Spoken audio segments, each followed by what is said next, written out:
happy to say I'm joined by two new Conservative Scottish MPs, Andrew Bowie and Paul Masterton. Paul, I think this is your first conference. You're not going to forget this one, are you? No, it was certainly eventful and memorable, but I think it reminded everybody why Theresa May is the right person to be leading the country at this moment in time. She handled quite a lot today, a big cold, some idiot jumping the stage, and she was calm, dealt with it with humour and delivered a fantastic speech. Some people, perhaps more critically, would say it is a metaphor for her premiership. Oh, I think that's incredibly unfair. I mean, I thought what we saw today was somebody dealing with difficult challenges and standing up and not shirking away. It would have been very easy for her to have fallen apart or have said this is too difficult, but she stood there, she committed to it, and what's most important for me is actually what was in the speech. Mm-hmm. Andrew Bowie, I think people can sympathise. Everyone can get a frog in their throat, and if you've been doing a lot of interviews as she has been doing, we know that that can cause a problem. Worryingly, though, surely is the security implications of a representative or someone who has a pass being able to get that close to the Prime Minister for that length of time before they were dealt with. Well, I think obviously there's going to be questions asked about how a protester was allowed to get as close to the Prime Minister as he was. But I thought it was quite ironic he was giving her a P45. I mean, it's one of the few P45s that are being given out at the minute due to the unprecedented amount of jobs that we're creating as a government, lowest unemployment levels since the mid-1970s. Right, let's deal with the substance of the speech. Announcements about housing in England and on energy pricing. How important are this going to be?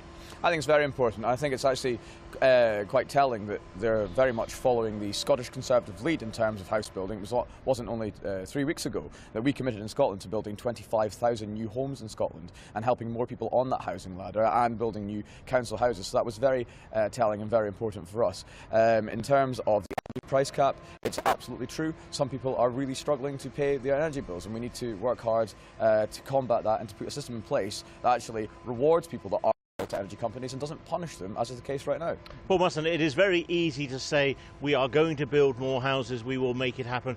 We've heard political parties say that time and time again. What confidence can people have that the Conservatives will deliver on this? I think there's no question at all that it's going to be delivered. Clearly there are issues in the current planning system. Obviously it's slightly different north and south of the border, but the Prime Minister alluded to that. She didn't say it was going to be easy. She recognised, particularly with the behaviour and attitudes of developers and house builders, that we are standing here saying this is what we are committing to, and you are going to have to hold up your end of the bargain and deliver.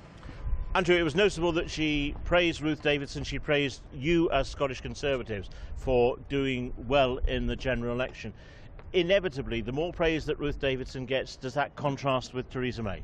Absolutely not. I think Theresa May and Ruth Davidson work really well together. They're two very strong leaders and delivering for Britain. And I think the speech today resonated with a lot of people who see in Ruth a really strong, powerful voice in Scotland working for us at Holyrood, alongside Theresa May, who's a very strong, powerful voice for the Conservative Party and the country in Westminster. Paul, two words I haven't used so far, Boris Johnson. He, in many ways, up until what happened in that conference speech at lunchtime, dominated the conference. A lot of MPs seem very unhappy with his conduct. I think, Boris is a very exuberant character. He has his way of doing things. Has everything he's done been as helpful as it could have been? Possibly not, but I don't doubt his judgment or his character, and I think he is a very good Foreign Secretary working incredibly hard. Andrew, what do you make about those comments he made in regard to Libya last night? In regard to Libya, I think he probably should have chosen his words a little bit more carefully. I mean, what he was actually saying was that with British help, Libya is in the cusp of doing incredibly well, and it could very well be the next Dubai.